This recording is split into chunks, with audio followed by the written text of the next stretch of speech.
I'm very pleased to be with you here today. I'm Professor Gottreich. I'm the chair of the Center for Middle Eastern Studies, and I'd like to welcome you to this very special event on the occasion of the 50th anniversary of the 1967 Middle East War. In some ways, one of the events with the greatest legacy, shall we say, impact in the Middle East. And well-being as well. So there's certainly a lot to say about it. So the Centers for Middle Eastern Studies at UC Berkeley, as well as those at UC Santa Barbara and UCLA, started thinking about this almost a year ago about how to address this important occasion. We decided to have to host 3 contemporaneous panels to address this significant milestone. We had initially hoped to do it to be much more high-tech than we actually are and try and beam in what's happening at the other centers. That wasn't possible, so we will just feel ourselves in solidarity with them. The meta-narrative for this symposium is 6 days, 50 years, 1967, and the politics of time. UCLA, as we speak, is addressing the past, and specifically the theme of nostalgia and memory of the Nakba in cultural production. UC Santa Barbara is addressing the present and how 1967 plays out in current understandings of popular sovereignty. Here at UC Berkeley, always forward-looking, this panel assembled here will reflect on the future. We've envisioned this gathering as an opportunity to think creatively and collectively about the question of how horizons of the future were differently produced after 1967 across respective disciplines and specializations. As such, and in the interest of encouraging as much discussion and audience participation as possible, we've asked that in lieu of formal papers, the panelists offer 15 to 20 minutes of framing remarks on this topic. I'm very sorry to say that Srimati Mitter from Brown is unable to join us because she's sick and couldn't fly across country. To help compensate, however, we've asked our keynote speaker, Noura Erakat, to join us if she wants to fill in as a respondent to anything you want. If you want them to join us here if you want, or there, whatever. We'll play it by ear. Oh, what? Just jump in where you want. That's fine. We're a friendly group. Allow me now to introduce our panelists. Joel Beinin is the Donald J. McLaughlin Professor of History and Professor of Middle Eastern History at Stanford University. He received his BA from Princeton University and his MA from Harvard, his AMLS and PhD from the University of Michigan. He also studied at the American University of Cairo and Hebrew University of Jerusalem, and has lived in Egypt and Israel. He has taught Middle Eastern history at Stanford University since 1983, and from 2006 to 2008, he served as Director of Middle Eastern Studies and Professor of History at the American University of Cairo. His research and writing focuses on workers, peasants, and minorities in the modern Middle East, and on Israel, Palestine, and the Arab-Israeli conflict. Joel has written or edited 9 books, most recently Social Movements, Mobilization, and Contestation in the Middle East and North Africa, and The Struggle for Worker Rights in Egypt. In 2002, he served as president of the Middle East Studies Association of North America. And I believe he and I are the only non-lawyers here today as well. I am no longer affiliated with that. Speaking of which, our next contestant on the stage I think guilty of is Leena Dallasheh. She is an assistant professor of history at Humboldt State University, where she teaches the history, politics, and geography of the Middle East, colonialism, and settler colonialism.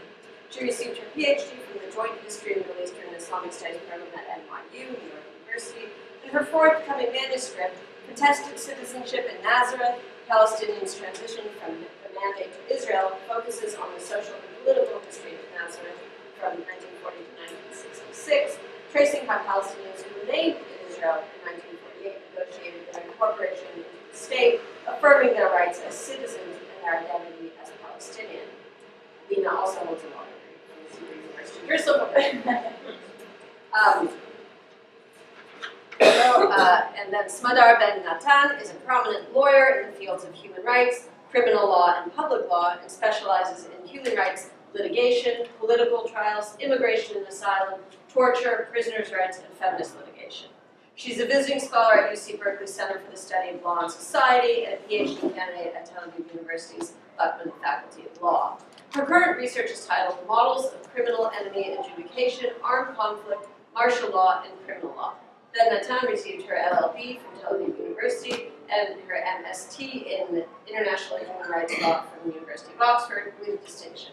Her recent publications include Applicable Law in Israeli Military Courts, a source book for practicing lawyers in Arabic, in Hebrew in 2008, and English in 2010, and Are There Prisoners in This War in Baker and Matar as editors Threat Palestinian Political Prisoners in Israel, published in 2011. I'm going to give Noura Erakat a much more lengthy introduction when she gives us her keynote this afternoon.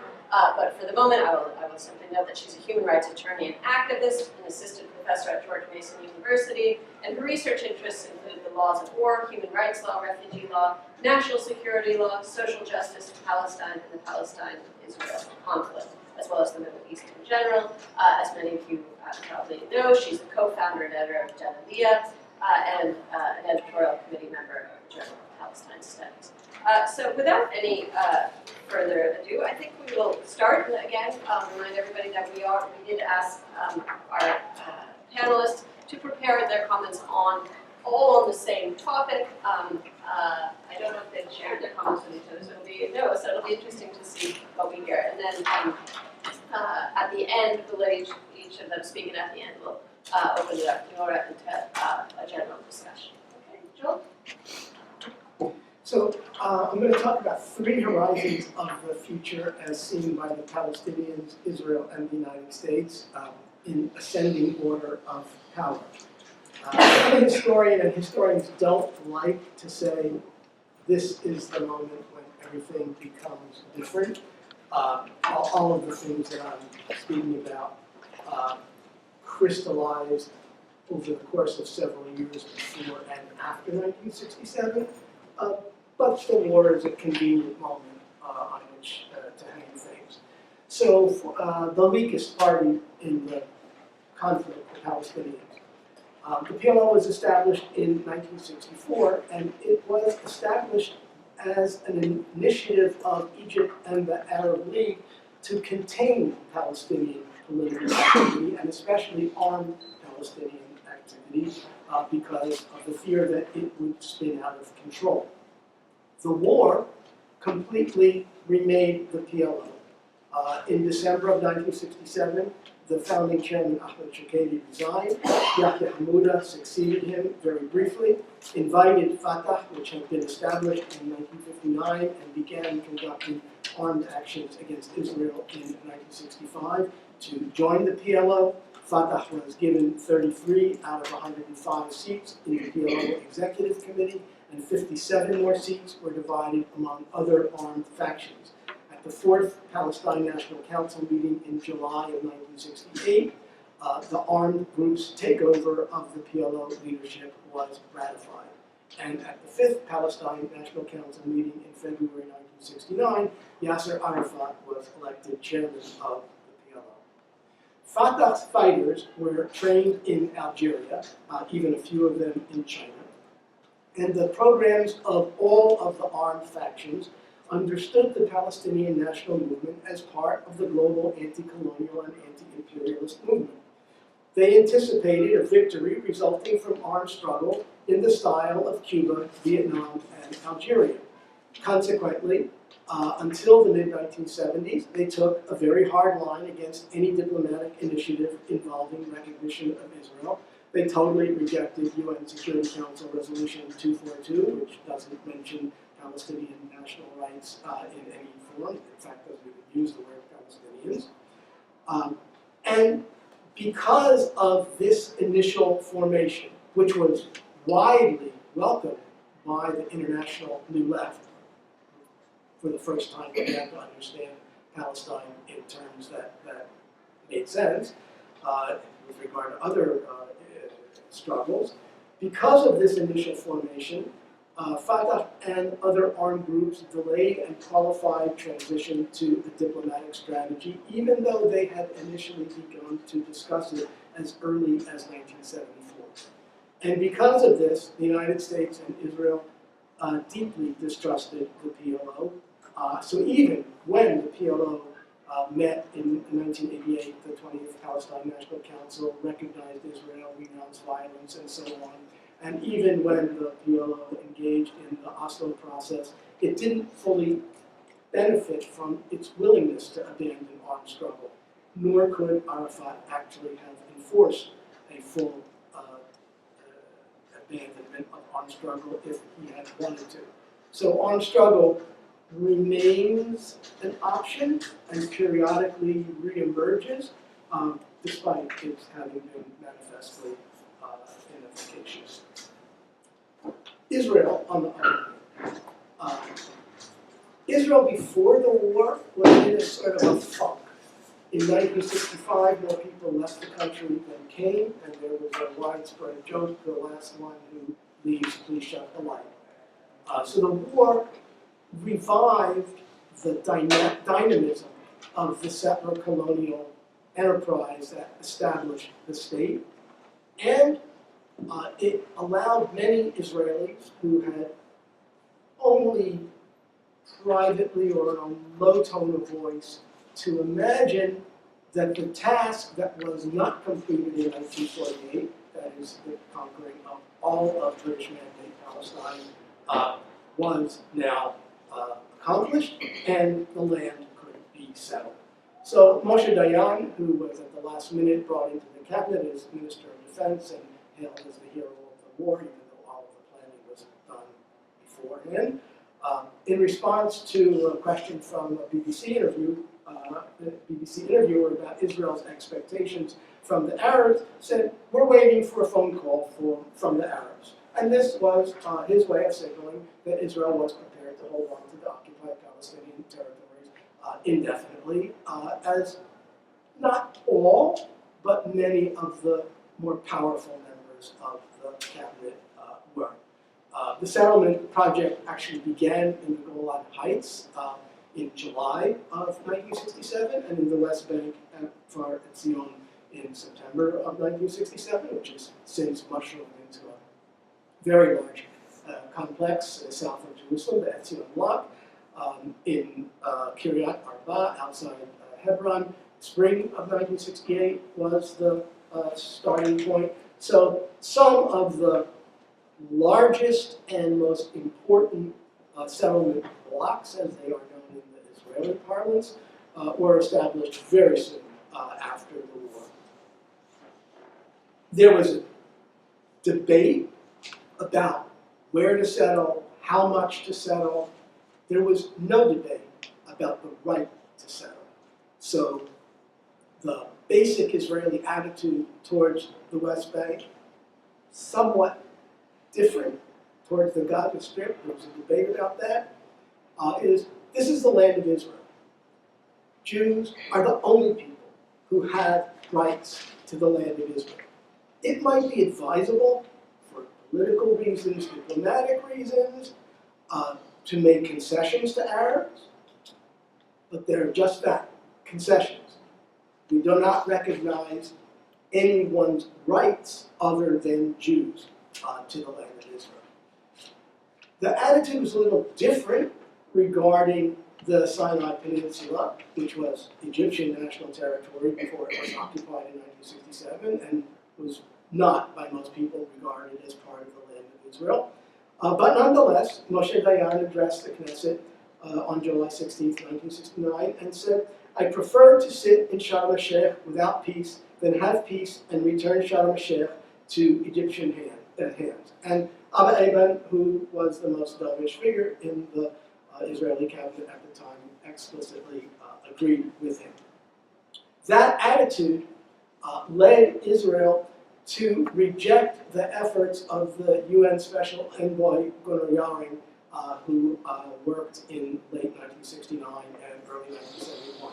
Gunnar Yaring prepared a questionnaire for all of the parties, And Egypt's response to the questionnaire was that it was prepared if Israel would return all of the Egyptian territory that it had conquered in the 1967 war to recognize Israel and sign a peace treaty with Israel.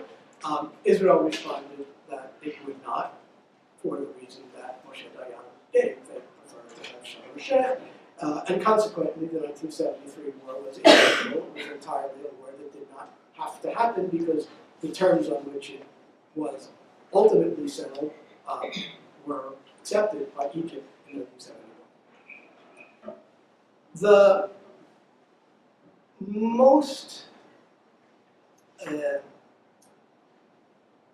strange for a non-Orthodox Jewish audience, perhaps,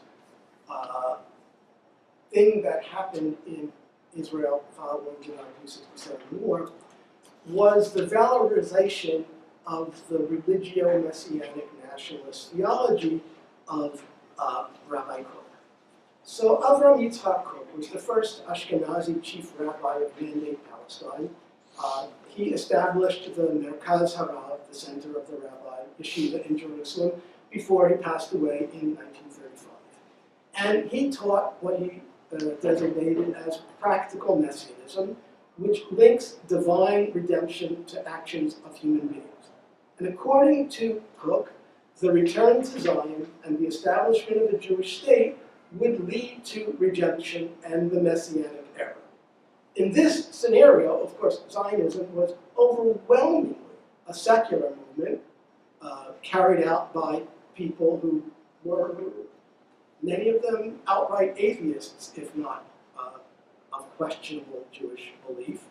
But in this, acknowledging that that was the case, Rabbi Kook said, the secular Zionists are the Messiah's donkey, Chamorosha Mashiach. That's a very well-known phrase in Jewish religious literature.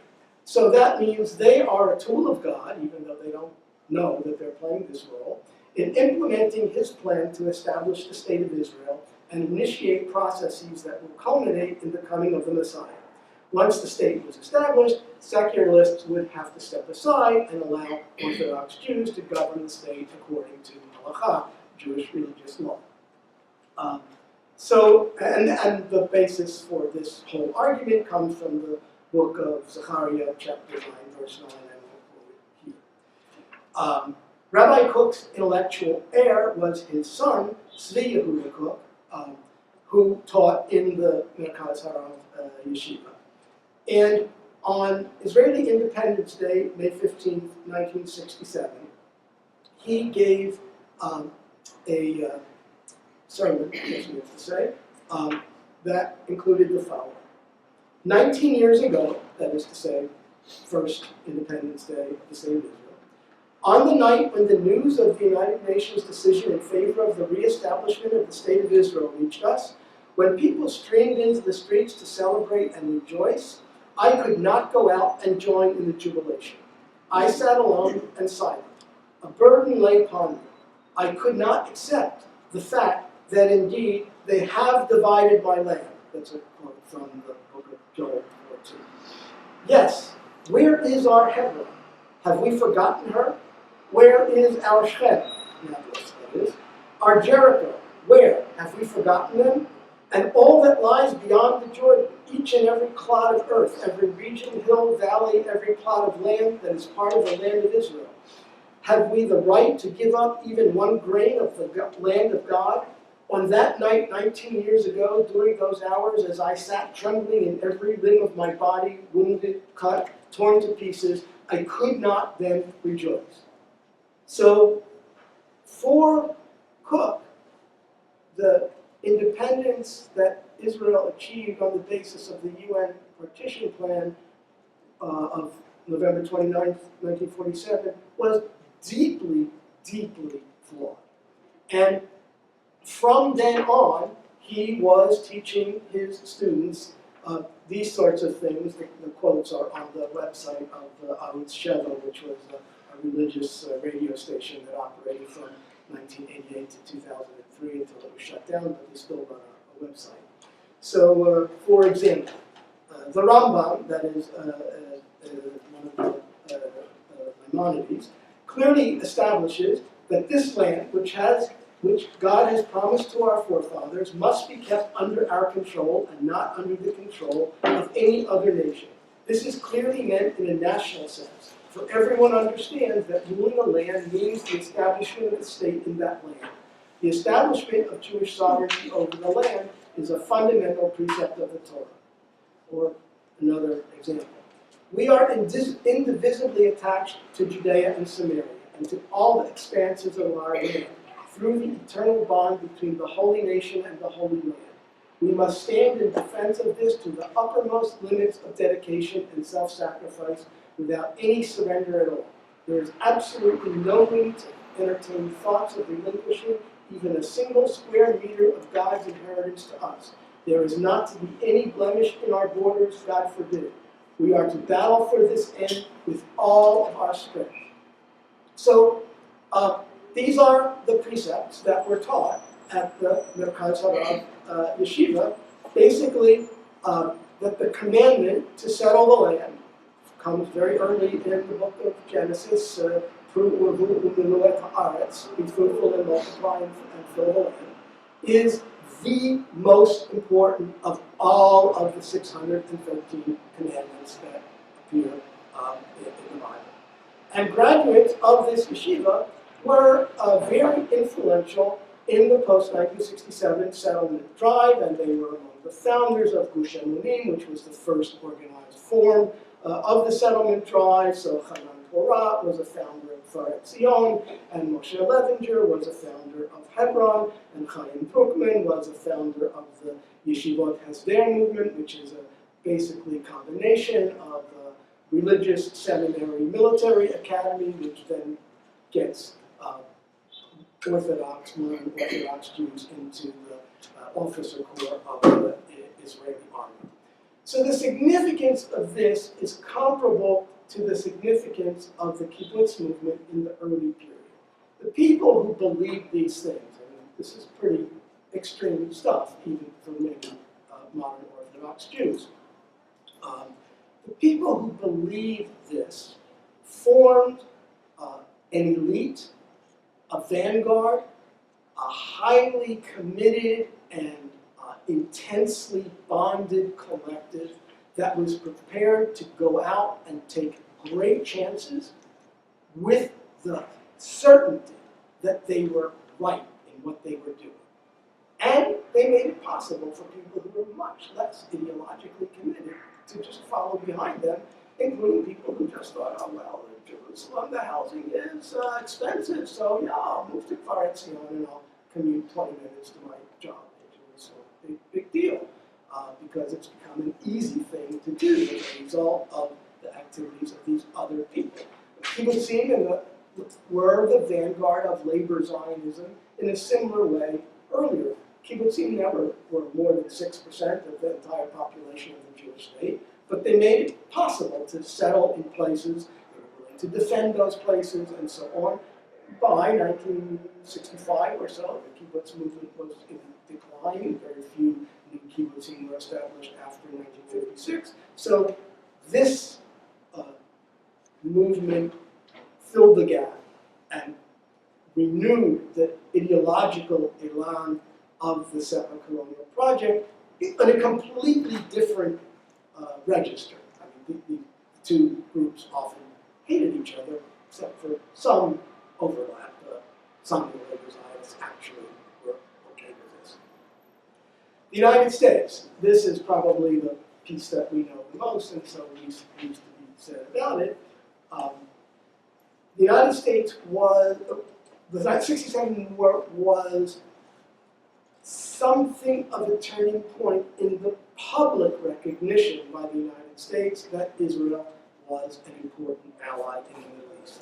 In fact, the United States had begun in 1960 secretly selling Israel weapons, mostly patent tanks at that point, through West Germany. But it was not widely known. It wasn't until 1962 that the Kennedy administration sold Israel openly, sold, not gave, a weapon system, but it was a defensive system, the Hawk anti-aircraft missiles, and then the Johnson administration administration in 1966 promised to deliver A-4 Skyhawks, but they didn't arrive until 1968.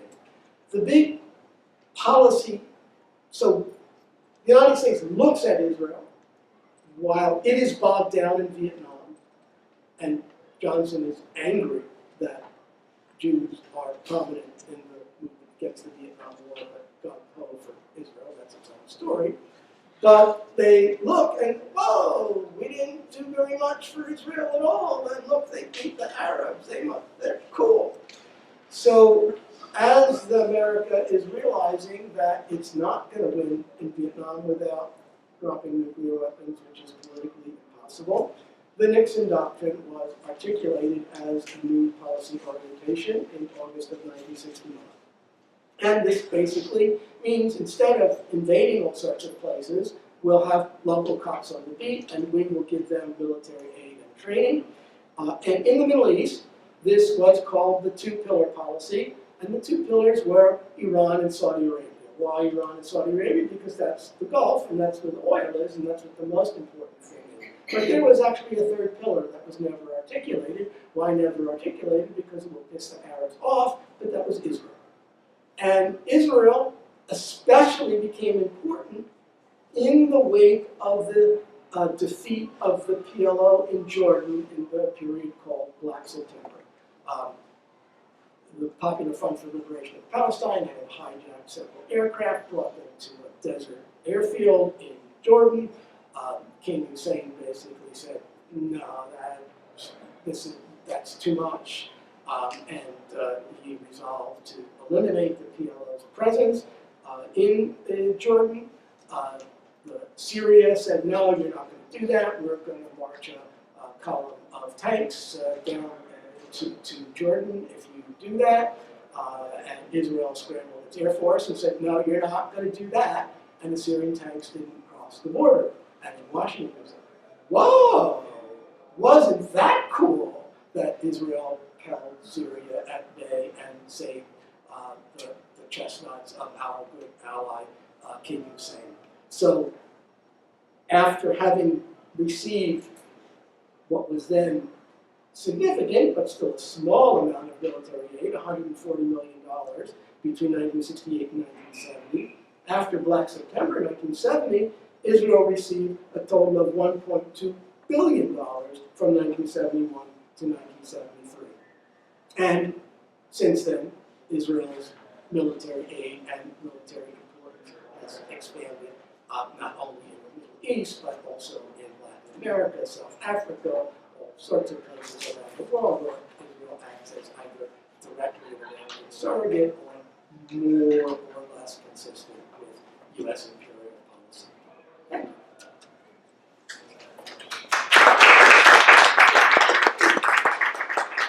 I'd like to invite Leena and Dallasheh to speak first. Thank you. So, in my defense, I'll say the instructions were somewhat flexible. So I chose to understand it in a different way, which is kind of trying to think about prospects for the future through looking at the past and seeing how the past is playing out today. And my specialty is Palestinian citizens of Israel, so that will be my focus. I'm going to start with a quote from Emil Habibi, because one can't talk about Palestinian citizens of Israel without him. Why could you not believe what I said, that a 20 years desertion makes one forget all, even himself? Now you fully accept our poets, but how were they received before the 5th of June stab, i.e. the 67 war, when they yelled to our faces, what do you have to do with Palestinian nationalism? Have you not refused to immigrate with us to Yathrib, alluding to the Prophet Muhammad's immigration from Mecca, escaping prosecution? Writing in 1969, shortly after the Six-Day War, at the time when the Palestinian citizens of Israel renewed their contact with the Arab world after 20 years of isolation, Emil Habibi confronts the judgment these Palestinians faced. In his brilliant short story, The Junk Lady, in the famous Past Optimist collection, Habibi narrates the changing position of a Palestinian woman who had become a citizen of Israel in 1948. Unlike most Palestinians of Haifa, she stayed behind to care for an ill mother. As the quote suggests, Arabs beyond Israel had viewed Palestinians who remained with suspicion initially and basically accused them of treason to only change after 1967. But for the Palestinians within Israel, for the Palestinians in Haifa itself, who shared the heroine's fate, she had turned from the, quote, uncrowned queen of the Wadi, Wadi Nisnas, which is the area most Palestinians were forced to live in after 48 in Haifa, to Rabika, the junk lady, a woman who was accused of robbing Palestinian houses and questioned for staying in Palestine. The story exemplifies the tensions around the perceptions of Palestinians and their status after 1948. After decades of neglect, the place of Palestinian citizens in Israel during the early years of statehood is gaining increasing attention both in academic discourse and among Palestinian citizens themselves. The revisiting of Palestinian history, however, is mostly shaped by the continuing Palestinian-Israeli conflict, the contest over the status and rights of Palestinians within Israel itself, and the competition between the various political parties vying for the support of this community. In light of these considerations, much of this new literature seeks to either glorify or vilify Palestinians and their leaders for the actions and policies that they had taken during the early years. Most significantly, this literature shares the tendency to judge historical actors and events by contemporary standards and understanding, i.e., looking from today's perspective at what people did in 48 to 66 and claiming, well, basically the idea of I wouldn't have done that. Except I wouldn't have done that from my comfort of today, not what happened then. And that's a big part of the project that I'm doing. I take a close look at the process of Palestinian incorporation into the newly established Israeli state and look at basically the responses in the context of the war that led to profound structural changes and made them into a minority in a self-defined Jewish state. By offering historical perspective in this process, this paper examines the ways in which Palestinians utilized different strategies in order to survive not only their larger political situation, but also the day-to-day aspect of their lives. And in doing that, rather than reifying this popular collaboration-resistance dichotomy, I highlight the range of possibilities and political imaginations of historical actors within the historical moment, and how these shaped the actions and negotiations with the state. This nuanced analysis, I argue, can give us tools to understand the current Palestinian strategies within Israel, and to imagine the possibilities for their continuing negotiation with the Israeli state.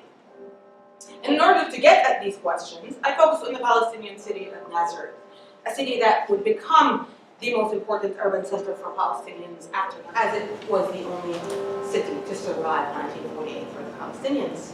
I examined the city's leaders' efforts to respond to this new reality during the initial years following its occupation by the Israeli army, and that happened in July 16, 1948. From the earlier days, the Nazareth Municipal Council, its dignitaries, religious and hamula, or family leaders, and the communist activists, who were the only functional political group remaining in the city after the war, had to cope not only with a mounting humanitarian crisis, but also with a radically altered political and institutional reality, which they had to navigate to safeguard the city and its people. To alleviate the immediate crisis, and to achieve what they viewed as the best interest of their community, these leaders utilized a range of strategies that ranged from enthusiastic cooperation to forceful contestation. As the immediate concerns of daily life survival subsided, long-term parameters of their relationship with the Israeli state had to be navigated. And what I'm going to do now is briefly talk a little bit about the situation in 48 and the ways that Palestinians responded to it. I'm going to kind of make a very large schematic understanding of the Palestinian citizens of Israel after 67 and the changes in their policies due to the occupation of the West Bank and Gaza Strip. And then I'm going to try to kind of tie it to the post-Oslo moment and their ramifications until now as they could be understood in relation to this earlier moment. So I'm going to start with Nazareth in 48. The city was occupied, as I mentioned, in July 16, 1948. That is about half a year into the war, but only 2 months after the establishment of the State of Israel. So kind of at the height of the kind of pushed into the Galilee. But also, I think, in a moment where the fate of the war was becoming very, very clear. Unlike most Palestinian localities, the city survived almost intact, in large part due to its Christian significance in the world. Of the 15,000 people who had lived in Nazareth in the last census, 1946, the vast majority remained in the city, almost 20% left and became refugees, but in counter of that, 20,000 refugees were in Nazareth at some point during 48, and the numbers are very fluctuating, but this number is the most reliable. Of them, about 5,000 end up staying permanently in the city. The rest are either allowed to go back to their villages or settled in other places. But what that means is, by the end of the war, as the kind of dust of the war settled, the city had suffered from massive overcrowding as thousands of refugees slept in its convents, schools, and streets even. And it lacked basic foods, electricity, and water supply. Soon after, similar to the rest of the Palestinians who remained within the state, Palestinians were given citizenship, and it takes 4 years really, but they are allowed to vote in the elections in 49, the first elections in Israel. And the consideration is very much, as Shira Robinson has showed, has very much to do with international dynamic. Israel had been denied acceptance to the UN at the first vote, and Israeli leaders believed that a semblance of compliance with their promises in the document, the Declaration of Independence, would help in that sense. However, that citizenship was limited. In fact, I think second class by virtue of Israel's definition of itself as a Jewish state, as well as by its exclusionary policies and laws, most significantly seen by a differentiated citizenship through the nationality law and the law of return, but also other practices and policies that consistently discriminated against Palestinians in allocation of resources and services. But most brutal aspect of this discrimination was the military government that was imposed on the Palestinians in October 1948 and lasted about 20 years until 1966, briefly before the war in 67. In the military government's shadow, life in Nazareth was severely restricted since movement of people and goods was controlled and limited by the military government. And as were most aspects of the daily life of the city, there was also a curfew that lasted from 8 p.m. to 5 a.m. that lasted almost 2 years in Nazareth. The city was also subject to repeated searches in which the army forces raided houses and neighborhoods and arrested residents for various charges, including the notorious infiltration, i.e. the return home for Palestinians who had become refugees during the war. The city's economic situation was also severely affected by the war and its aftermath, as a city that was basically a migrant labor center, because most of the employment was in Haifa, which was cut off basically already from the beginning of the year due to the war, but now was permanently cut off by the Israeli authorities. Economic development possibilities were also limited by Israel, and a large refugee population meant that this is a large population that lost access to its original, mostly agrarian population, lost access to its original sources of income.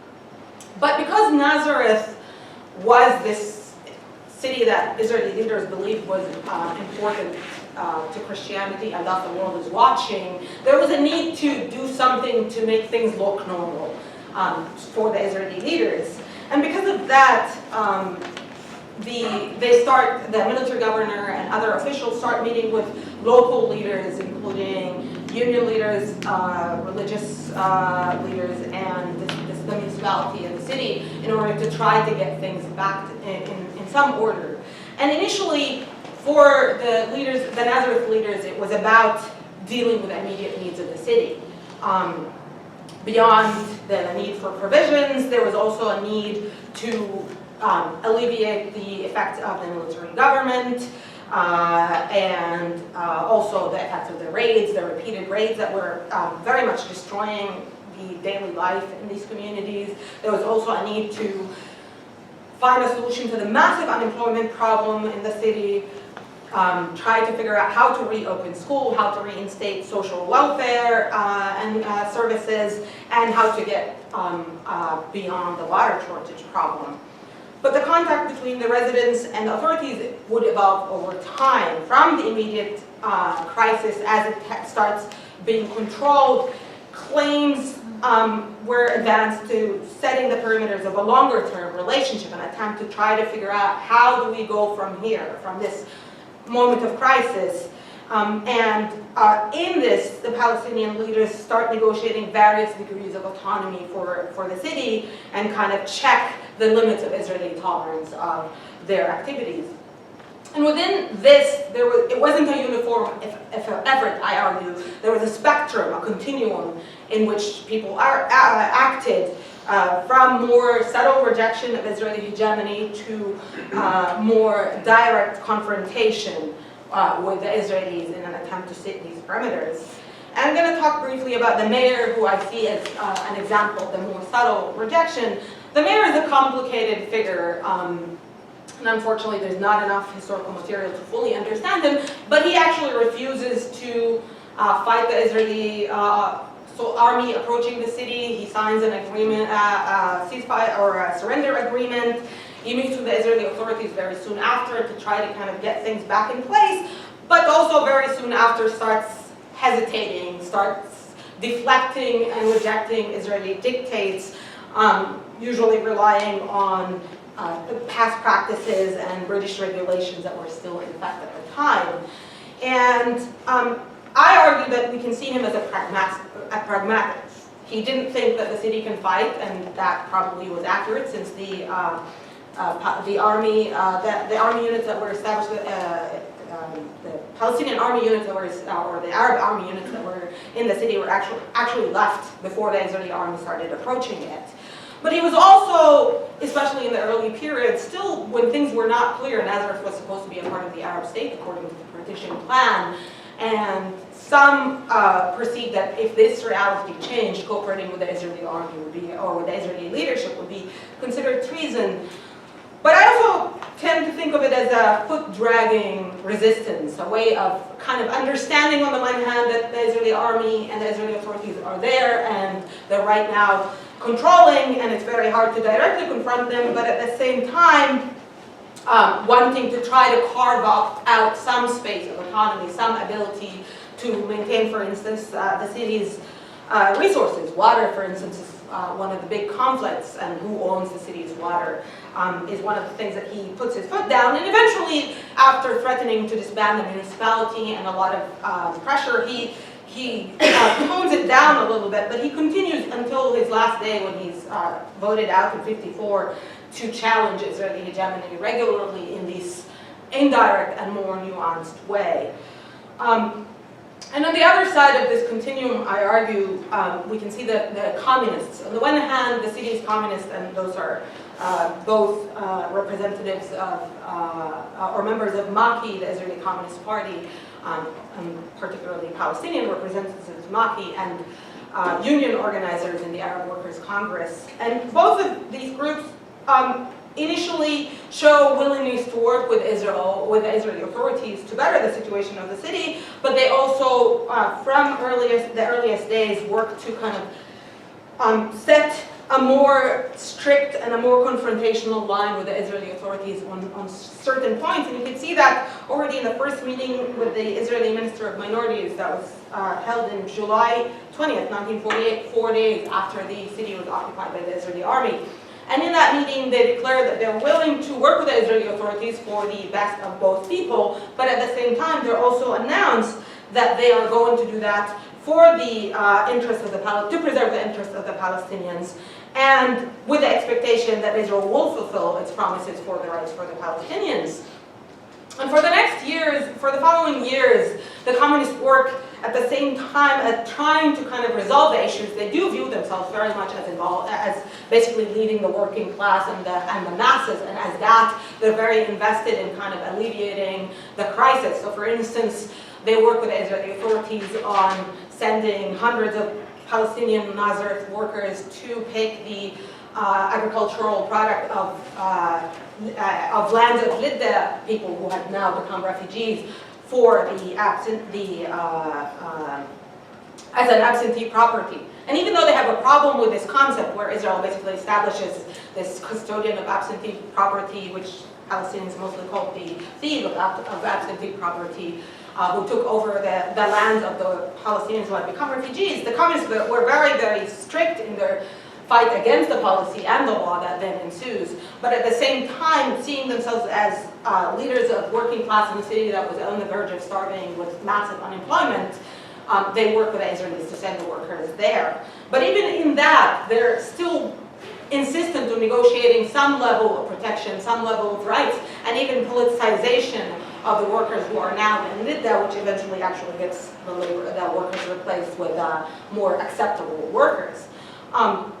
But throughout this process, and as the time advances and the immediate crisis subsides, they develop a framework of claiming rights for the Palestinians, one that very much highlights at the center demand for Palestinian rights as citizens and as Palestinians. I argue that the way that they understand this relationship is that their citizenship has to be also tied to their identity as Palestinians. And in doing so, they are also very public about it. So unlike the mayor and other dignitaries, they're actually very active publicly. They organize demonstrations and strikes and sit-ins and constantly mobilize, publicize their grievances under this developed conception of citizenship, one that very much ties the Palestinians to the land, to the rest of the Palestinian community with this understanding of Palestinian, but also very much takes seriously the citizenship within the state and tries to make claims to force the Israeli authorities to take them seriously, to take their citizenship seriously. And I think I'm running out of time, so I'm going to skip why they're able to do this a little bit and move on to beyond 67. After 67, the political mobilization of Palestinian citizens of Israel I believe, had changed first because the military government formally ended, and I agree with you that it had significant aspects of it that continue for much longer. So there is still a struggle for maintaining a place within the country, for protecting rights, for instance, land continues to be a significant issue for the Palestinian citizens of Israel, but at the core of the mobilization becomes the struggle against the occupation, with the rise of the PLO and Palestinian nationalism to kind of a leadership position, and with the kind of West Bank and Gaza galvanizing into more and more resistance, the center of political mobilization for Palestinian citizens very much shifts towards a focus on ending the occupation, and that continues until post-Oslo. The 1990s offer, by the end of the 1990s, there were two significant shifts as I see it. The Oslo Agreement, on the one hand, offers a hope for the end of the regional conflict and a Palestinian statehood, and on the other hand, makes it very clear that Palestinians' rights were not going to be, Palestinian citizens' rights were not going to be safeguarded by a regional agreement. The 2000 beginning of the second Intifada, and with the new surge of violence against the Palestinian citizens, 13 people were killed by the Israeli police within 1 week inside Israel, 12 are citizens. The feeling, even though I wasn't in 48, I was there in 2000, the resonance of a kind of a catastrophic time was very strong. The collective experience basically was a renewed, heightened sense of exclusion and suspicion. And facing this reality, the leaders of the Palestinian community, who's now experiencing, again, this as a collective rather than on an individual level, had to reconfigure the strategies of protecting their legal and political status within Israel. And it is in this context that I read the Future Vision documents that were published in the early to mid 2000s. Those were documents that were published by several civil society organizations. Adala published the Democratic Constitution, but there was also the Haifa document and several other documents that were all published in Arabic, Hebrew, and English. And I highlight this because I think that there was an attempt in all of them to begin and reshaping the discourse of citizenship and identity in Israel among all three audiences, an inner Palestinian conversation, a conversation with the Israeli public, and an international conversation. And similar to earlier appeals during, appeals during the early years of the encounter with the Israeli state, and here the letter of Al-Ard to the UN in 1964 stands as a strong example. This literature sought to present Palestinians' narrative and experience along with a clear vision of their place and home, in the homeland and demands regarding the future. And in this vision, the perimeters of Palestinian citizens, I think, continue to build on discourses and practices that were developed in the early years. The strategies that I was talking about, that range basically is now kind of revived in a very significant way, and that core of combining Palestinian citizenship within Israel with an identitarian aspect, I think, is very important and only understandable in building on that, I think. But in the reliance on the connection between identity and citizenship, which the communists saw as a core of their project in the early years, is now framed in a language that is more human rights, it is more in line with the developed human rights discourse. The concept of indigeneity, for instance, becomes significant because it is a more available tool. But in that, I think it wasn't new, it was actually building on ideas that already existed, that had already been very much grounded in Palestinian discourse about that. And I think to wrap up, basically to sum up, and I can talk more about this in the Q&A, but the way I see this is that since those documents have been publicized, Palestinians have been under, Palestinian citizens, along with other Palestinians, have been under growing attacks from an increasingly right-wing Israeli leadership and public.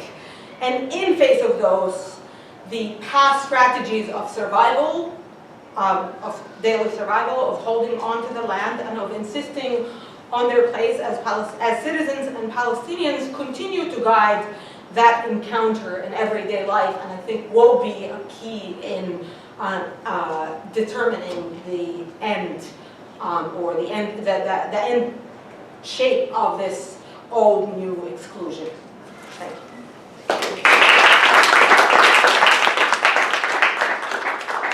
Thank you, Leena. I'd like to invite Smadar and Natan to return. Yeah, thank you.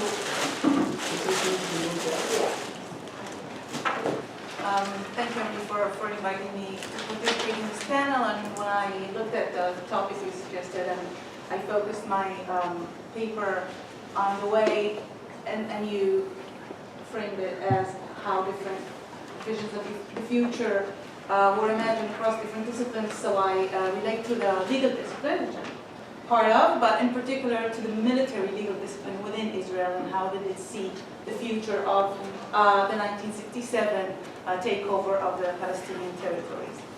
So, speaking and thinking about time is the most essential component of the legal regime that followed the 1967 war in the occupied territories. It is essential since the most basic component of the regime of occupation under international law is being temporary. This is the essential characteristic that differentiates occupation from any other form of regime that could have been characterized following an outright annexation of the territories, which was the other path Israel could have taken. In fact, by opting for a regime of occupation, Israel could have practiced de facto annexation, as it does till today, while maintaining that the regime is still considered legitimate and legal under international law. So Israel somehow managed to equate temporary with indefinite under this regime of occupation.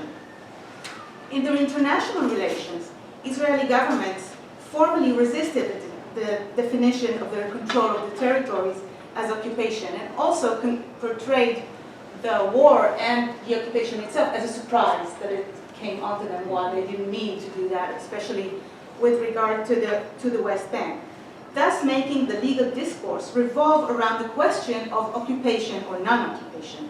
But in fact, what I want to argue today is that the occupation as a concept has been and still is, first, the best definition that Israel could have hoped for, since under the current framework, Israel can argue that it can hold the temporary both indefinitely and temporarily and not give full civil rights and political rights to the Palestinian inhabitants. And the second thing, which is my main point, is that the choice of occupation as a legal paradigm was an Israeli choice. It was not enforced from outside.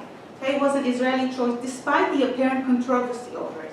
The Israeli military legal system used the paradigm of occupation with relation to the takeover of these territories even earlier than 1967, starting planning it in 1963. And that has persisted ever since. In doing so, it has shown incredible foresight of the future and enables the longest occupation in modern times.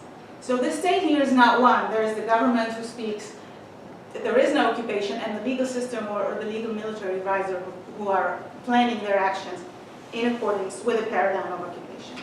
So legal doctrine remains, in fact, the last fortress of the concept of occupation as related to the Israeli control of the Palestinian territories. But it is still very powerful both internationally and nationally within Israel.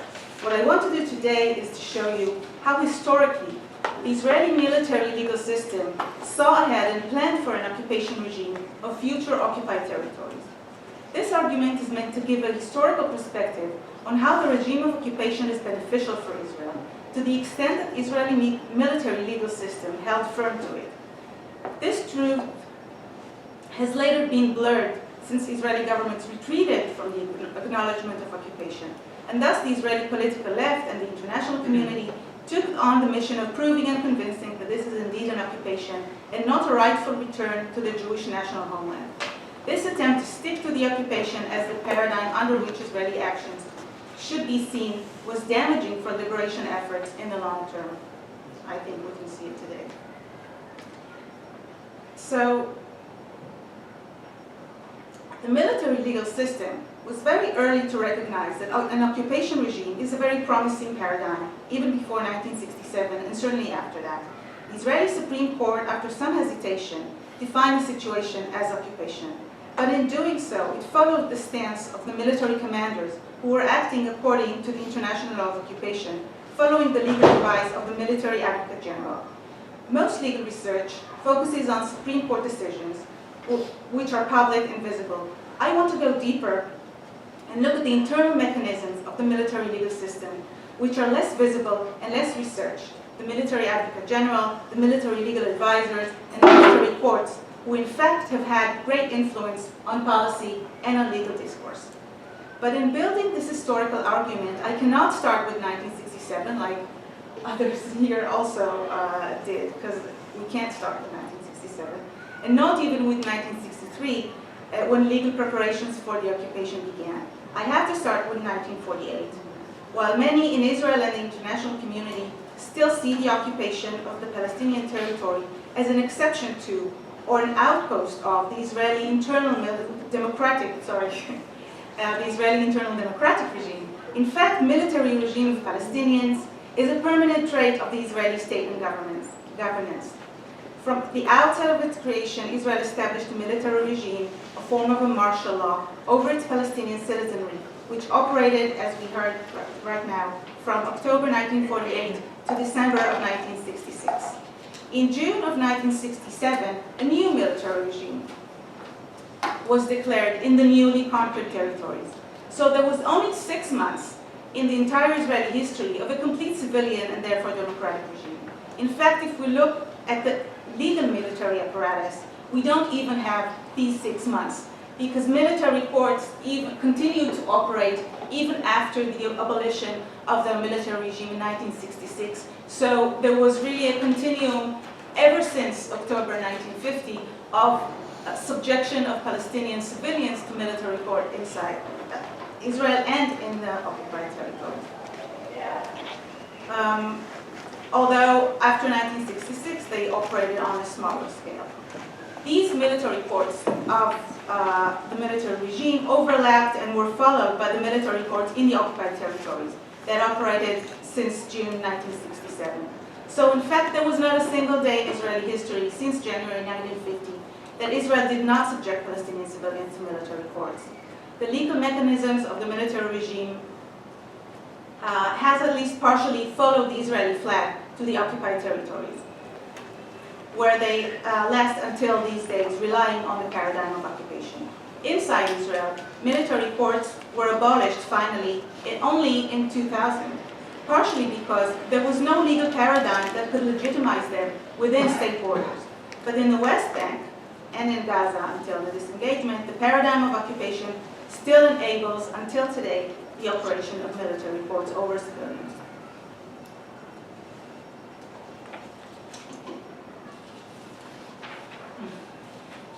So, going back to the topic of this panel, the politics of time and the horizons of the future, military lawyers, headed by Meir Shamgar, who was in 1967 the military advocate general, then became the state general attorney, then became a Supreme Court judge, a position that he held for 20 years and became the Chief Justice of the Israeli Supreme Court, who was really the architect of the legal structure of the Israeli occupation.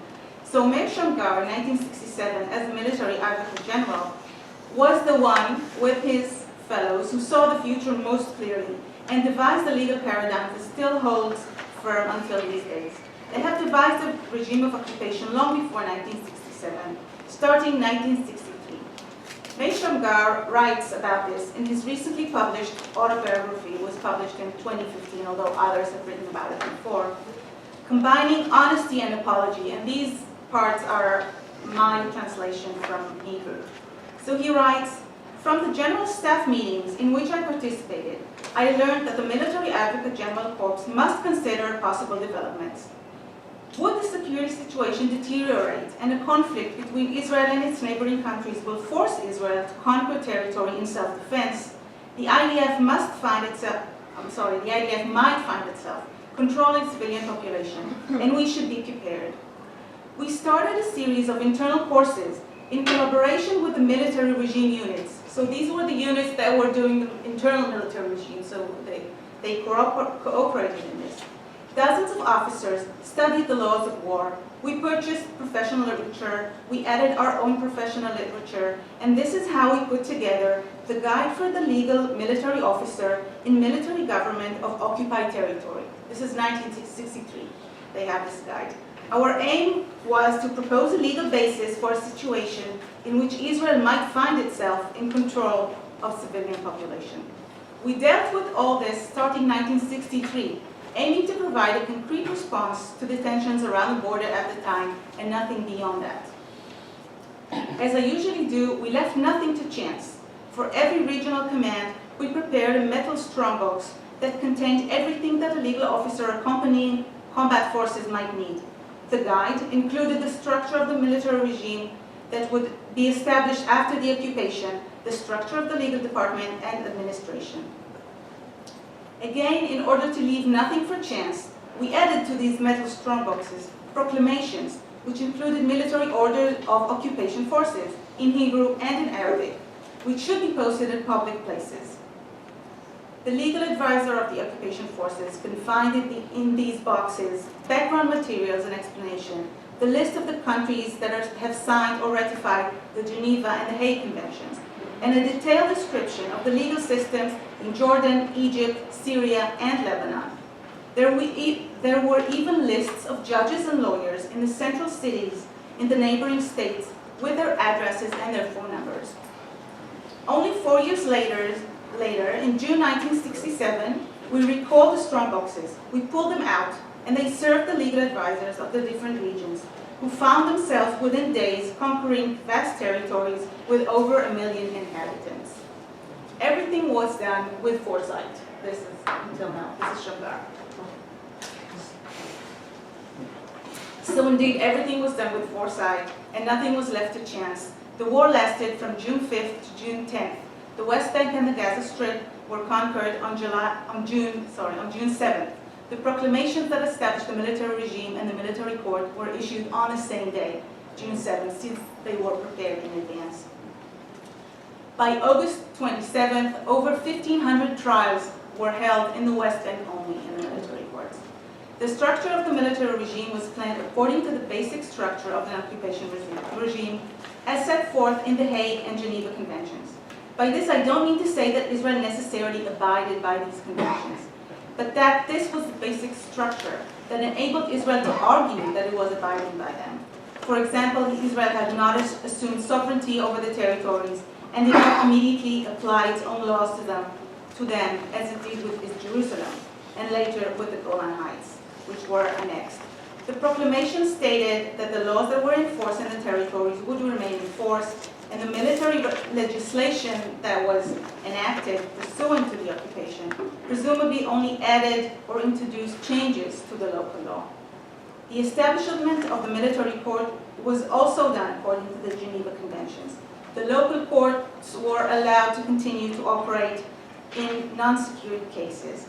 At that time, in 1967, the Security Provisions Order, which is the criminal law of the military criminal law that Israel legislated for the territories, had an article that said this: a military court shall observe the provisions of the Geneva Convention of August 12, 1949, relative to the protection of civilian persons in times of war with respect to legal proceedings. And in case of conflict between this order and the said convention, the provision of the convention shall prevail. So the military Israeli orders really mention and acknowledge the applicability of the Geneva Convention in 1967. Only following the war, the terminology had changed, and as it turned out that the concept of the territories as occupied was not acceptable by many politicians and by parts of the